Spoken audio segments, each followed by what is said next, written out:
اللہ اے میری قوم، اللہ کے بندے بن جاؤ، اپنے بندے، نفس کے بندے، شیطان کے بندے، برادری کے بندے، بندوں کے بندے نہ بنو، اللہ کے بندے بن جاؤ۔ یا قوم اعبدوا اللہ، یہ پہلا پیغام تھا۔ تو دوسرا نقطہ اس پیغام کا یہ تھا، ما لکم من الہ غیرہ، اللہ وحدہ لا شریک کے علاوہ تمہارا کوئی بادشاہ نہیں ہونا چاہیے، تمہاری نظر میں کوئی طاقتور نہیں ہونا چاہیے اس کے سوا، وہ ایک اکیلا ہی طاقتور ہو اور وہ ایک اکیلا ہی تمہارا الہ ہونا چاہیے۔ قد جاءتکم بینۃ من ربکم، یہ تیسری بات تھی جو انہوں نے بتائی کہ پہلے تمہیں معلوم تھا یا نہیں تھا، اب تمہارے سامنے کھل کر اللہ کا پیغام آ گیا ہے۔ اللہ کا پیغام اللہ کے نبی کی زبان سے تمہارے سامنے کھل کر آ گیا ہے، اب تمہارے پاس حجت کوئی باقی نہیں رہی۔ قد جاءتکم بینۃ من ربکم، اور پھر عملی زندگی میں انہوں نے بتایا فَأَوْفُوا الْكَيْلَ وَالْمِيزَانَ، اپنے ناپ تول کے اوزان جو ہیں، کنڈے جو ہیں، انہیں درست کر لو، نیتیں درست کرو اور کنڈوں کو درست کر لو۔ فَأَوْفُوا الْكَيْلَ وَالْمِيزَانَ، ناپ تول کے پیمانے درست کرو اور درست نیت کے ساتھ ان کا استعمال کرو۔ پھر فرمایا وَلَا تَبْخَسُوا النَّاسَ أَشْيَاءَهُمْ، لوگوں سے لینے اور دینے میں چیزوں کو کم نہ کیا کرو، دینے میں کم دو اور لینے میں زیادہ دو۔ وَلَا تَبْخَسُوا النَّاسَ أَشْيَاءَهُمْ، لوگوں کی جو چیزیں ہیں انہیں لینے دینے میں کم زیادہ مت کیا کرو۔ پھر فرمایا وَلَا تُفْسِدُوا فِي الْأَرْضِ بَعْدَ إِصْلَاحِهَا، یہ زمین جس کی اللہ نے اصلاح کر کے اس کے لیے وسائل مہیا کیے ہیں، اس میں فساد برپا نہ کرو۔ زمین کو فساد سے مت بھرو، فساد برپا نہ کرو، اپنی اس زمین کو امن کا گہوارہ بنا دو، جس طرح اللہ نے امن اور سکون کے لیے تمہیں زمین عطا کی ہے۔ ذَلِكُمْ خَيْرٌ لَكُمْ إِن كُنتُم مُّؤْمِنِينَ، اگر تم سچے ایماندار بن جاؤ، ان چیزوں کو تسلیم کر لو، تو یہ تمہارے لیے سب سے اچھا طریقہ ہے۔ ذالکم خیر لکم، زندگی پرسکون ہوگی دنیا میں بھی اور آخرت میں بھی۔ ذالکم خیر لکم، اس میں تمہیں عزت ملے گی۔ ذالکم خیر لکم، اس میں تمہیں وسائل ملیں گے، تمہیں رزق ملے گا، عزت ملے گی، رزق ملے گا، سکون ملے گا۔ ذالکم خیر لکم ان کنتم مؤمنین، اگر تم ان باتوں کو مان جاؤ، تسلیم کر جاؤ، تو پھر تمہیں اللہ تعالیٰ سب سے زیادہ خیر عطا کریں گے۔ اب ایک تیسری بات جو قوم شعیب کو بتائی جا رہی ہے، لیکن ان کے ذریعے سے ہمیں بھی بتائی جا رہی ہے، وَلَا تَقْعُدُوا بِكُلِّ صِرَاطٍ، اور یہ جو راستوں کو روک کر بیٹھنا ہے، چوکوں چوراہوں میں بیٹھنا ہے، اس کو چھوڑ دو۔ یہ جو تم یہاں بیٹھتے ہو نا، جہاں سے لوگوں کا گزر ہوتا ہے، چوکوں چوراہوں میں بیٹھ کر تم نے اڈے بنائے ہوئے ہیں، ان اڈوں کو بنانا چھوڑ دو۔ توعدون، یہ جو چوکوں چوراہوں میں بیٹھ کر تم لوگوں کو خوف زدہ کرتے ہو، اس پوزیشن کو ختم کر دو۔ وَتَصُدُّونَ عَن سَبِيلِ اللَّهِ، اور تم لوگوں کو اللہ کے راستے سے روکتے بھی ہو اور راستے میں بیٹھ جاتے ہو، رکاوٹیں پیدا کرتے ہو۔ من آمن بی، ہر اس شخص کے لیے تم رکاوٹ پیدا کرتے ہو جو اللہ کے حکم کو مانتا ہے اور ایمان لانے والا ہے۔ وَتَبْغُونَ عِوَجًا، اور سیدھے راستے پر چلتے ہوئے شخص کو پکڑ کر تم الٹے راستے پر لے جانے کی کوشش کرتے ہو، ٹیڑھے راستے پر لے جانے کی کوشش کرتے ہو۔ پھر اللہ نے دو جملے ارشاد فرمائے، بڑے خوفناک جملے ہیں۔ اللہ نے فرمایا وَاذْكُرُوا إِذْ كُنتُمْ قَلِيلًا فَكَثَّرَكُمْ، ذرا یاد کرو تمہاری پوزیشن یہ تھی کہ تم تھوڑے تھے، کمزور تھے، ہم نے تمہیں عددی تعداد میں اضافہ کر کے بڑھا دیا، فکثرکم، تمہیں اقلیت سے اکثریت میں تبدیل کر دیا۔ اور پھر فرمایا تم کمزور تھے، ہم نے تمہیں طاقتور بنا دیا۔ وانظروا کیف کان عاقبۃ المفسدین، فساد کرنے والوں آنکھیں کھول کر دیکھو کہ ہم نے تم سے پہلے فسادیوں کا کیا حال کیا ہے، کیا انجام ہوا ہے۔ وانظروا، ذرا توجہ سے دیکھو، آنکھیں کھول کر دیکھو، کیف کان عاقبۃ المفسدین، فسادیوں کا انجام کیا ہوا ہے، ان کا آخری لمحات ان کے کیسے تھے۔ وَإِن كَانَ طَائِفَةٌ مِّنكُمْ آمَنُوا بِالَّذِي أُرْسِلْتُ بِهِ وَطَائِفَةٌ لَّمْ يُؤْمِنُوا، اگر تم میں سے ایک گروہ ایمان لے آیا ہے اللہ کے اس پاک کلام پر جو میں تمہارے سامنے پیش کر رہا ہوں، اور پھر ایک ایسا گروہ جو ایمان نہیں لایا، فَاصْبِرُوا حَتَّى يَحْكُمَ اللَّهُ بَيْنَنَا، اس وقت کا انتظار کرو صبر و استقامت کے ساتھ کہ اللہ ہمارے درمیان فیصلہ کر دے، وہ خیر الحاکمین، اور وہ بہترین فیصلہ کرنے والا ہے۔ جناب شعیب کی یہ دعوت تھی اپنی قوم مدین کو، اس دعوت کے مقابلے میں اب الفاظ ہیں قال الملأ الذین استكبروا من قومه، جناب شعیب کے قوم کے جو چودھری تھے، وڈیرے تھے، سردار تھے، جب سے مالا ان تینوں معنوں میں استعمال ہوتا ہے، وسائل والے لوگ جن کی بات برادریوں میں، اپنا شہروں میں، آبادیوں میں مانی جاتی ہے، تسلیم کیے جاتا ہے، اسٹیٹس مانا جاتا ہے، اس کو مالا کہتے ہیں اپنی زبان میں۔ وقالت ملأ الذین استكبروا من قومه، شعیب کی قوم میں وہ سردار، وہ وڈیرے جنہوں نے اپنے آپ کو بڑا بنا رکھا تھا، یعنی بڑے نہیں تھے، بڑا تو اللہ اکبر، اللہ کی ذات بڑی ہے، باقی تو سب کمزور ہیں، سب محتاج ہیں،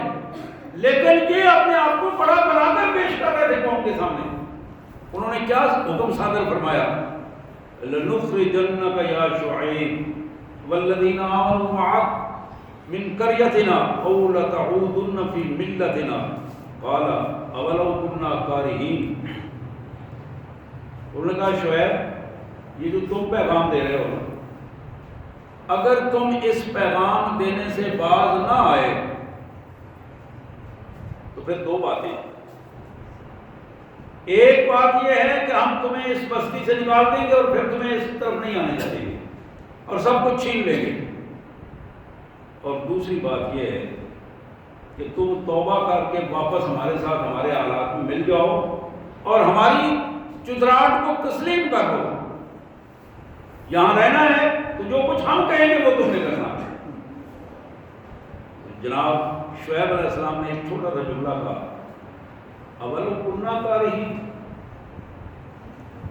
اگر ہم تمہاری بات نہ بھی مانیں، نہ پسند کریں، اس کے باوجود تم یہی کام کرو گے۔ اب یہ جملہ چیلنج تھا ان کے لیے۔ حضرات یہ آیات تھی سورہ اعراف کی 8ویں پارے میں سے آخری آیات، اور ایک آیت اس میں مزید شامل کی میں نے 9ویں پارے کی پہلی آیت۔ یہ مجموعی طور پر وہ دعوت ہے جو اللہ کے پاک پیغمبروں نے اپنی اپنی قوم کو مختلف اوقات میں یہ دعوت دی۔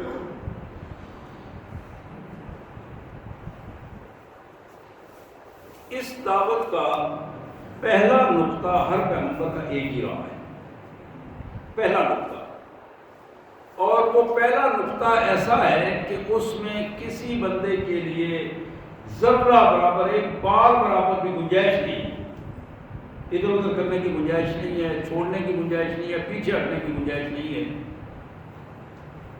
وہ یہ ہے کہ اللہ کی حاکمیت اور اس کی بادشاہت کو تسلیم کرنا، اللہ کے اختیارات کو تسلیم کرنا، یہ ہر پیغمبر کی دعوت کا پہلا نقطہ ہے اور انسانیت کے پیدا کرنے کا یہ بنیادی مفہوم ہے کہ اپنے اللہ کو پہچان جائے. اور اگر کوئی بندہ اللہ کی مخلوقات میں سے اللہ کو تسلیم نہ کرے یا اس حالت میں تسلیم نہ کرے، ان شرائط کے ساتھ تسلیم نہ کرے تو اسلام اسے بتاتا ہے، تو پھر وہ بندہ اللہ کے مسلمان بندوں میں شامل نہیں ہوگا، ایمان والے بندوں میں شامل نہیں ہوگا. جب ایمان والے بندوں میں شامل نہیں ہوگا تو اس کا ایک فطری فیصلہ اور فطری نتیجہ یہ ہے کہ وہ بندہ اس دنیا میں بھی اللہ کے مغضوب علیہ بندوں میں ہوگا اور آخرت میں تو بلا شبہ اس کا انجام جو ہے سوائے جہنم کے اور کوئی خراب نہیں. ان حالات میں میرے اور آپ کے لیے یہ ایک بڑی اہم بات ہے کہ ہم اپنے آپ کو سنبھالیں، اپنے عقیدے پر غور کریں. عقیدہ بنیاد ہے، عقیدہ بنیاد ہے. یہ بالکل اس طرح ہے کہ جس طرح آپ زمین میں ایک بیج بوتے ہیں اور اس سے کوئی درخت یا پودا نکلتا ہے، اور وہ وہی ہوتا ہے جو پودا یا درخت جس کا بیج بویا گیا ہے. یہ توقع نہیں ہے کہ بیج کسی اور کا بویا جائے اور پودا یا پھل کوئی اور ہمیں مل جائے. اس کیفیت کو ہمیں ذہن میں رکھنا چاہیے کہ اگر ہم اللہ وحدہ لا شریک کو اپنا الہ مانتے ہیں اور بلا شرکت غیر الہ مانتے ہیں تو پھر ہمارے عقیدے کی بنیاد درست ہوگی. اب اس میں دو تین پہلو ہیں جو میں خصوصاً ذکر کرنا چاہتا ہوں. جب ہم یہ لفظ کہتے ہیں کہ اشہد ان لا الہ الا اللہ وحدہ لا شریک لہ، تو گویا ہم نے اپنے آپ کو دستبردار کر لیا ہے ہر اس اختیار سے جو ہمیں دیا گیا تھا. ہمارا کوئی اختیار نہیں. ہم اپنی زندگی کا ہر رویہ اب جس کو ہم نے مانا ہے اس کی مرضی کے مطابق کر دیں گے. یہ وہ بنیاد ہے جو عقیدہ توحید کو ماننے کا پہلا سٹیپ ہے. اسی طرح اپنی ذات جو ہم نے اپنے اللہ کے حوالے کر دی،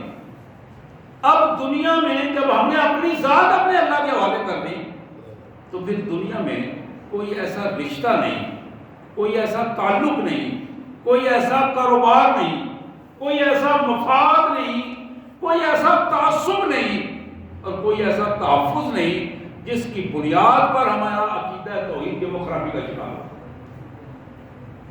یہ وہ بنیاد ہے جہاں بھی کسی مفاد یا لالچ میں ہم عقیدہ خراب کریں گے تو اگلا لمحہ ہمیں نہیں پتا موت آ جائے، اور جب خراب عقیدے کے ساتھ موت آئے گی تو پھر تباہی اور بربادی اور ذلت اور رسوائی کے علاوہ اور کوئی چیز نہیں. اس لیے ہر لمحے اپنے عقیدہ توحید کو، عقیدہ رسالت کو، عقیدہ آخرت کو، ان تین چیزوں کو ہر لمحے بندہ جانچتا رہے کہ کہیں اس میں کوئی گڑبڑ تو نہیں، کہیں کوئی خرابی تو نہیں پیدا ہو گئی، اور اپنے آپ کو جانچ کر بالکل ایسے تول کر اپنے آپ کو اس طرح رکھے کہ جہاں یہ اس کلمے کا تحفظ ہو جو اس نے پڑھا ہوا ہے، لا الہ الا اللہ محمد رسول اللہ، جو کلمہ اس نے پڑھا ہے اس کلمے کے مطابق اس کا عقیدہ ڈھل جائے. یہ وہ دعوت تھی جو پیغمبروں کی دعوت تھی، اور اس دعوت کا پہلا نقطہ سارے پیغمبروں کا یہی تھا. اور حضرات، جب ہم نماز میں کھڑے ہوتے ہیں تو ہم کہتے ہیں ایاک نعبد و ایاک نستعین، ایاک نعبد و ایاک نستعین. ہم صرف تیرے بندے بن کر رہیں گے، نعبد تیرے بندے بن کر رہیں گے، صرف تیری بندگی کریں گے. بندگی وہی ہوتی ہے جو بندہ کرتا ہے. بندہ ہوتا ہے ہول ٹائم سرونٹ، بندہ ہے 24 گھنٹے کا ملازم، اس کا کوئی سانس بھی اللہ کی بندگی سے باہر نہ ہو، وہ بندہ ہے. تو یہاں اس پوزیشن کو ہمارے سامنے رکھا گیا کہ جب ہم لفظ بولتے ہیں ایاک نعبد، مالک صرف تیرے بندے ہیں، بندگی صرف تیری کرتے ہیں. اس بندگی میں ہم کسی اور کو شامل نہیں کرتے، اپنی اس بندگی میں ہم کسی دوسرے کو شامل نہیں کرتے. لیکن جب ہم ایاک نعبد و ایاک نستعین پڑھیں اور ہاتھ پھیلائیں جا کے ایم آئی ایف کے آگے، ایاک نعبد و ایاک نستعین پڑھیں اور اپنے پیشانیاں جھکائیں جا کے مختلف درباروں کے آگے پیچھے، ایاک نعبد و ایاک نستعین پڑھیں اور پھر ہم جھولی پھیلا کر لوگوں کے سامنے مانگتے پھریں، حضرات یہ وہ ذلت ہے جو ذلت انسان کو انسانیت کے درجے سے گرا دیتی ہے۔ اور یہ سبق ہے جو ہمیں ہر رکعت میں دیا گیا پڑھنے کے لیے، ایاک نعبد و ایاک نستعین، کہ تم اس سبق کو بار بار اپنے ذہن میں لے آؤ۔ جس طرح ہر رکعت میں تم پڑھتے ہو ایاک نعبد، اسی طرح تمہاری ہر لمحے میں، زندگی کے ہر لمحے میں، ہر پرتوں میں یہ بات رہنی چاہیے کہ تم صرف اللہ کے بندے ہو، وَإِيَّاكَ نَسْتَعِينُ، اور تمہاری مدد مانگنے کا واحد ذریعہ صرف اللہ ہو۔ اللہ سبب کے ساتھ بھی مدد کرتا ہے، بغیر سبب کی بھی کرتا ہے۔ ایسا نہ ہو کہ تمہاری نظر سامنے آنے والے سبب پر ہو اور تم اللہ کو بھول جاؤ، مسبب الاسباب کو بھول جاؤ۔ تو یہاں اس کیفیت کو ہمارے سامنے رکھا گیا کہ اس دعوت کا یہ نقطہ ہمارے ذہن میں پختہ ہو جانا چاہیے۔ اور حضرات بالکل اسی طرح جب ہم ہر روز عشاء کی نماز میں دعائے قنوت پڑھتے ہیں وتروں میں، دونوں قسم کی دعائے قنوت، اللہم اہدنا فیمن ہدیت، اللہم انا نستعینک، دونوں قسم کی، اس میں ایک خاص پیغام ہے دونوں میں، اور وہ پیغام یہ ہے کہ یا اللہ ہدایت دینے والا تو ہے، یا اللہ ہماری حفاظت کرنے والا تو ہے، یا اللہ ہم تجھ سے مدد مانگتے ہیں، صرف ہم کسی اور کے سامنے مدد کے لیے ہاتھ نہیں پھیلاتے، ہماری جھولی کسی کے سامنے نہیں پھیلے گی، ہماری پیشانی کسی کے سامنے نہیں جھکے گی، ہمارے جذبات کسی کے سامنے سرنگوں نہیں ہوں گے۔ اللہم انا نستعینک ونؤمن بک ونتوکل علیک ونثنی علیک الخیر ونشکرک ولا نکفرک، یا اللہ ہم تیرا شکر ادا کرتے ہیں، تیری ناشکری نہیں کرتے، ونشکرک ولا نکفرک۔ اور پھر کیا ہے؟ اللہم ایاک نعبد، یا اللہ بندگی صرف تیری بندگی، وَلَكَ نُصَلِّ، نماز بھی جس طرح ہم تیری پڑھتے ہیں اسی طرح نماز کے علاوہ زندگی میں جہاں جہاں ہمارا ایک ایک لمحہ گزرتا ہے وہ تیری قانون کے مطابق گزرے گا۔ وَلَكَ نُصَلِّ وَنَسْجُدُ، سجدے بھی تیرے لیے، رکوع بھی تیرے لیے، نمازیں بھی تیرے لیے، وَإِلَيْكَ نَسْعَىٰ وَنَحْفِظُ، یا اللہ ساری دوڑ دھوپ تیرے لیے۔ یہ ہم ہر روز اللہ سے وعدہ کرتے ہیں، ہر روز یہ وعدہ کرتے ہیں اللہ سے، وَإِلَيْكَ نَسْعَىٰ وَنَحْفِظُ، اور ہماری دوڑ دھوپ کدھر جا رہی ہے؟ ذرا غور کیجیے، وعدہ کیا کر کے آئے ہیں رات کو، اور صبح اٹھتے ہی دوڑ دھوپ کے راستے الگ ہو جاتے ہیں۔ اب یہ وہ سوالیہ نشان ہے جہاں ہم اپنی منافقت کو خود جانچ سکتے ہیں کہ وعدہ کیا کیا تھا اور عملاً ہمارا رویہ کیا ہے۔ وَنَرْجُو رَحْمَتَ، ہم تیری رحمت کے امیدوار ہیں، وَنَخْشَىٰ عَذَابَ، تیرے عذاب سے ڈرتے ہیں۔ ذرا غور کیجئے، کیا ہم اللہ کی حکم کی خلاف ورزیاں کرتے ہوئے اس کے عذاب سے ڈر جاتے ہیں؟ ڈر جاتے ہیں۔ یہ جو ڈر جانا، خوف زدہ ہو جانا، یہ وہ بنیاد ہے، انسانی زندگی کی بہت بڑی بنیاد اللہ کا خوف ہے۔ اور جب اللہ کا خوف نہیں ہوتا تو پھر بندوں کا خوف مسلط ہو جاتا ہے، اور جب بندوں کا خوف مسلط ہوتا ہے تو بندہ پھر بندوں کے سامنے ذلیل و رسوا ہو جاتا ہے۔ تو پھر ایک جملہ اور جو ہم بولتے ہیں، وَنَخْلَعُ وَنَتْرُكُ مَن يَفْجُرُ، یا اللہ ہم ہر اس بندے سے علیحدگی اختیار کرتے ہیں اور اسے چھوڑ دیتے، ہمارا کوئی تعلق اس سے نہیں بنتا، ہماری بن ہی نہیں پاتی اس سے۔ مَن يَفْجُرُكَ، جو بندہ تیرا نافرمان ہے، تیرے رسول کی نافرمانی کرتا ہے، تیرے دین کا مذاق اڑاتا ہے، ہمارا اس سے کوئی تعلق نہیں۔ حضرات یہ وہ بنیادیں ہیں جو بندہ مومن کو اس کے عقیدے کی بنیاد پر سیدھا رکھنے کے لیے بار بار قرآن و سنت نے ہمیں اس کے حوالے سے بتایا ہے، تاکہ ہماری زندگی کی کیفیت ہمارے سامنے رہے اور ہمیں اس کا ادراک رہے کہ ہم اپنے اللہ کے حضور اس عقیدے کی بنیاد پر اپنی عبادات کر رہے ہیں کہ نہیں کر رہے۔ یہاں قوم شعیب جن کا عملی زندگی میں بے ایمانی کا رویہ تھا، بڑی بڑی منڈیوں میں بیٹھے ہوئے کمیشن ایجنٹ وہاں بیٹھے ہوئے ہیں، لوگ آ رہے ہیں باہر سے، ان کے ساتھ سودے ہو رہے ہیں، منڈی میں کوئی اور ریٹ ہے، باہر جا کے کوئی اور سودا کر دیا ہے، جب لے رہے ہیں تو زیادہ لے رہے ہیں، جب دے رہے ہیں تو کم دے رہے ہیں۔ یہ ان کے رویے تھے، جھوٹ پر مبنی پورا کا پورا معاشی نظام بنایا ہوا ہے، اور پھر یہی وہ معاشی نظام ہے جب یہ جھوٹ پر مبنی ہوگا تو نتیجہ کیا نکلے گا؟ زمین میں فساد پھیلے گا، پھر ایک دوسرے کے خلاف طبقاتی کشمکش اور طبقاتی جنگ ہوگی، پھر پسے ہوئے طبقے بالآخر اٹھ کھڑے ہوں گے اور نتیجہ تک بڑے لوگوں کے گلے میں ہاتھ ڈالیں گے، فیکٹریوں والوں کے ہاتھوں میں ڈالیں گے، جگیرداروں کے ہاتھوں گلے میں ہاتھ ڈالیں گے۔ جب ایسا نتیجہ ہی آئے گا تو پھر قومیں تباہ و برباد ہو جائیں گے، نہ بڑے رہیں گے نہ چھوٹے رہیں گے۔ اسلام نے اس پس منظر کو ان کے سامنے کہا کہ تمہارے رویے جب تک درست ہوں گے جب تمہارا عقیدہ درست ہوگا، تمہیں اس کا ادراک ہوگا کہ کائنات کے مالک کے سامنے تم نے جواب دہ ہونا ہے، اس جواب دہی کا احساس پیدا کرو اور اپنے اس معاشی اور معاشرتی نظام کو اسلام کے مطابق ڈھال دو۔ اور پھر تین باتیں جو ان سے کہی گئی وہ بڑی اہم باتیں ہیں۔ وَلَا تَقْعُدُوا بِكُلِّ صِرَاطٍ تُوعِدُونَ وَتَصُدُّونَ عَنْ سَبِيلِ اللَّهِ مَنْ آمَنَ بِهِ وَتَبْغُونَهَا عِوَجًا۔ ایک تمہارا برا رویہ یہ ہے، قوم شعیب کو بتایا گیا، ایک تمہارا برا رویہ یہ ہے کہ تم چوکوں اور چوراہوں میں راستے پر بیٹھ جاتے ہو لوگوں کو لوٹنے کے لیے، رات کے اندھیرے میں دن کی روشنی میں،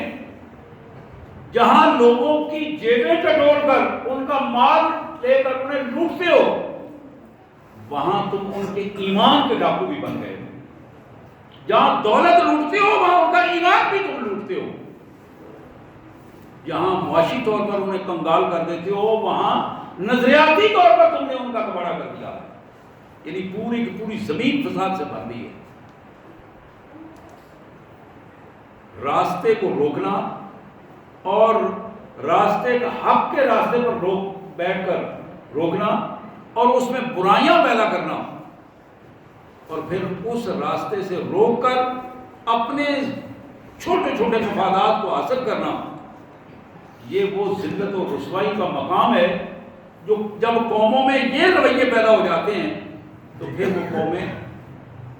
اس سرزمین پر اپنا نام و نشان مٹتا ہوا خود اپنی نظروں سے دیکھتے ہیں۔ قرآن نے ان سے کہا کہ تم آنکھیں کھول کر دیکھو کہ تم سے پہلے قوموں کے ساتھ ہم نے کیا کیا ہے۔ حضرات، اگر ہم پوری سنجیدگی کے ساتھ اس کا جائزہ لیں تو ہمیں اس کا ادراک ہوگا کہ آج ہماری اپنی من حیث القوم ہماری اپنی عادات کیا ہیں۔ یہ جو ان کی پہلی عادت تھی راستوں پر بیٹھنا، کیا یہ ہماری عادات نہیں؟ راستوں پر بیٹھ کر دوسری چیز کے لوگوں کو خوف زدہ کرنا، گزرنے والی خواتین اور گزرنے والے افراد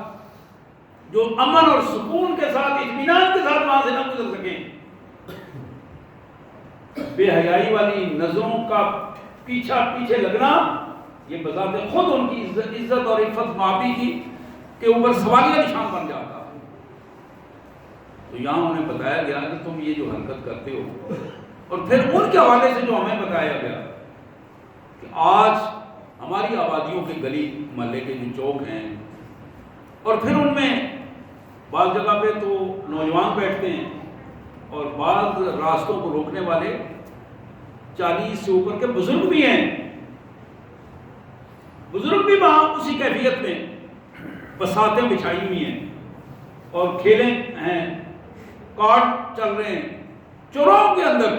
آبادیوں کے اندر آپ دیکھیں کہ مختلف آبادیوں میں یہ ساری چیزیں آ رہی ہیں۔ حضرات راستے کے اوپر بیٹھنا جہاں بذات خود جرم ہے، وہاں توعدون لوگوں کو ڈرانا، خوف زدہ کرنا، یہ اس سے زیادہ جرم کی بات ہے کہ جو اللہ کا بندہ ہے اس کو اپنا بندہ بنانے کی کوشش کرنا، جو اللہ کا کھاتا ہے اس کو یہ باور کرانا کہ یہ ہماری وجہ سے تم زندہ ہو، اگر ہم چاہیں تو تمہیں ابھی مروا دیں، ابھی ختم کروا دیں، یہ جو تمہیں تھوڑی بہت عزت ملی ہے ہماری وجہ سے ہے، یہ جو تم چھوٹا موٹا کاروبار کرتے ہو یہ ہماری وجہ سے ہے، ہم آج چاہیں تو تمہاری دکان ختم کروا دیں۔ یہ تاثر دینا اپنے عمل سے، اپنے رویے سے، اپنے پیغامات سے، یہ اتنی بڑی ذلت کی بات ہے۔ اللہ تبارک و تعالی اس فرد کو، ان افراد کو، ان گروہوں کو تباہی اور بربادی کا نشان بنا دیتے ہیں۔ آپ دیکھیں اپنی اپنی آبادیوں میں ہم جب نظر دوڑائیں گے کہ آج سے 10 15 20 50 سال پہلے جو لوگ ان رویوں والے حامل تھے آج وہ منو مٹی کے نیچے پڑے ہوئے، ممکن ہے وہ پوچھتا بھی نہ ہو، یہاں تک کہ ان کی اولادیں تک ان سے غافل ہو چکی ہیں، انہیں فرصت نہیں ہے کہ اپنے ماں باپ کے لیے دعا ہی کر سکیں، انہیں فرصت نہیں ہے کہ ان کے گناہوں کی معافی مانگ سکیں۔ وہ اپنی زندگی تو ان کی اس طرح گئی کہ انہیں توبہ کی توفیق ہوئی یا نہ ہوئی، لیکن جو حق اولاد کا تھا اولاد بھی اپنا فرض پورا نہ کر سکی، اور یہ وجہ ان کی ذلت و رسوائی کے اعمال نامے تھے، وہ کارنامے تھے جن کی وجہ سے آج ان کے برے نتائج بھی ان کی اولاد پہ بھی اس کے اثر انداز ہو گئے۔ اور پھر حق کے راستے سے روکنا اور حق کے راستے سے روک کر اس کے لیے مختلف انداز اختیار کرنا، حضرات یہ وہ چھوٹی چھوٹی چیزیں ہیں جو بظاہر معاشرے میں کبھی نظر آتی ہیں کبھی نظر نہیں آتی، لیکن ہر انسان جب اپنے گریباں میں جھانک کے دیکھتا ہے اس کا گریبان اس کو خود بتاتا ہے کہ تم کہاں کھڑے ہو، تمہارا کردار اس میں کتنا ہے، تم کسی کی عزت اچھالتے ہوئے کوئی دوسرا اچھال رہے اور تم اس کی تصدیق کر رہے تھے، تم کہاں کھڑے تھے، تم کسی کی عزت کے پاسدار بنے یا تم کسی کی عزت کے محافظ نہ بن سکے، بلکہ الٹا تم نے اس کو مذاق اڑا کر تم نے اس کو بھی اور خود کو بھی اپنے کردار کو تم نے مشکوک بنا دیا۔ حضرات یہ کردار ہے، یہ ایک رویہ ہے، جب قوموں میں اس قسم کے رویے پنپتے ہیں اس کے نتائج بڑے ہی خطرناک ہوتے ہیں۔ یہاں میں آخر میں ایک حدیث مبارک سنانا چاہتا ہوں آپ کو، یہ ترغیب و ترہیب کی حدیث ہے۔ جناب معاذ بن جبل رضی اللہ تعالیٰ عنہ کی یہ روایت ہے۔ جناب معاذ کہتے ہیں کہ قال اخذ بیدی رسول اللہ صلی اللہ علیہ وسلم فمشى قلیلا ثم قال یا معاذ، ایک موقع پر میرے پیارے آقا محمد کریم صلی اللہ علیہ وسلم نے میرا ہاتھ پکڑا، ہاتھ پکڑ کر بڑی محبت اور پیار سے تھوڑا تھوڑا آہستہ آہستہ چلنا شروع کیا، اور پھر مجھے فرمایا یا معاذ، معاذ ذرا توجہ کرو، اوصی کا بتقوی اللہ، یہ پہلی چیز آپ نے ارشاد فرمائی، معاذ میرے بیٹے میں تمہیں اللہ سے خوف، اللہ کا تقوی اور اپنے اندر اللہ کی محبت پیدا کرنے کی وصیت کرتا ہوں، اسی کا بھی تقوی اللہ، تقوی اللہ۔ پھر فرمایا وصدق الحدیث، میں تمہیں اس کی وصیت کرتا ہوں کہ زندگی میں جب بات کرو سچی بات کرو، جھوٹی بات نہ کرو، وفاء العہد، جب کسی سے وعدہ کر لو تو اس کو ضرور پورا کرنا، وَأَدَاءُ الْأَمَانَةِ، اور جب کوئی ذمہ داری لے لو اس ذمہ داری کو ذمہ دارانہ رویے کے ساتھ ادا کرنا، وترک الخیانہ، معاذ کبھی بھی خیانت نہ کرنا۔ یہ لفظ خیانت سے مجھے یاد آ رہا ہے، بڑا کمال جملہ ہے جو قرآن نے کہا، اللہ یعلم خائنۃ الاعین وما تخفی الصدور۔ اللہ تمہاری آنکھوں کی خیانت تک کو جانتا ہے،